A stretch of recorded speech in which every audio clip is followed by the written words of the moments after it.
বৰপেটাৰ শিক্ষাৰ্থীৰ মাজত মাইণ্ড পাৱাৰ NLP কাৰ্যসূচী শিক্ষাৰ্থীৰ সম্ভাৱনীয়তাক গতি দিয়াৰ লক্ষ্যৰে কাৰ্যসূচী দক্ষিণ বৰপেটা বিদ্যামন্দিৰ HSত এই কাৰ্যসূচী ভিডিঅ' ছবিৰ মাজেৰে বিভিন্ন বিষয় উপস্থাপন কৰা হৈছে ইতিবাচক চিন্তা আত্মবিশ্বাস সন্দৰ্ভত ভিডিঅ' উপস্থাপন মানসিক চাপ নিয়ন্ত্ৰণৰ ক্ষেত্ৰত দিহা মাইণ্ড পাৱাৰ বিশেষজ্ঞৰ মাইণ্ড পাৱাৰ বিশেষজ্ঞ ৰূপান্তৰ চাউকৰৰ অংশগ্ৰহণ এই বিশেষ কাৰ্যসূচীত আজি দক্ষিণ বৰপেটা বিদ্যামন্দিৰ উচ্চতৰ মাধ্যমিক বিদ্যালয়ত মানসিক উৎকৰ্ষ সাধনৰ অভিৰুচন এটা কৰ্মশালা হৈ গৈছে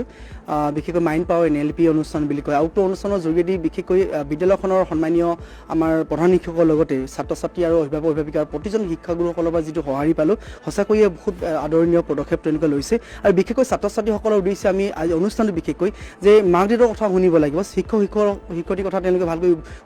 মানে বুজি উঠিব লাগিব সমান্তৰালভাৱে প্ৰকৃত এজন সন্তান হ'ব লাগিব যি সন্তানে জীৱনৰ মাদক সেয়া বৰপেটাৰ শিক্ষাৰ্থীৰ মাজত মাইণ্ড পাৱাৰ NLP কাৰ্যসূচী শিক্ষাৰ্থীৰ সম্ভাৱনীয়তাক গতি দিয়াৰ লক্ষ্যৰে এই বিশেষ কাৰ্যসূচী আজি ৰূপায়ণ কৰা হ'ল দক্ষিণ বৰপেটা বিদ্যামন্দিৰ HSত